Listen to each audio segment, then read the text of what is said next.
could it be to do with that? We'll change that unit over then. That side to that side. Yeah. See if it brings up the bolts on that side. Yeah. Right, so all the misfires was random multiple cylinder misfire, and they're all coming from this side now. It's not pinpointing onto one coil pack. So the coil packs could be okay, but this computer here sends the signal to the ECUs of when to fire, down to the coil packs of when to fire. So there's one on each side, and we're going to transfer them over and see if then becomes onto that side, and if it does, we've got to look for one of them.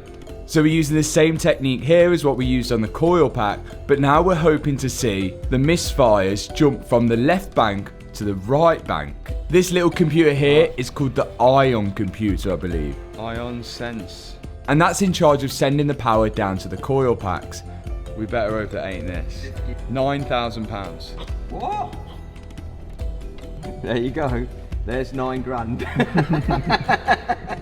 And from what I remember, a technician who worked on Mark's Bugatti said that he had a misfire due to one of these being faulty. It has got a misfire, which we diagnosed down to an ion control module. So could it be a common issue? Well, I guess we're about to find out if that's the case once we run it again with these switched over.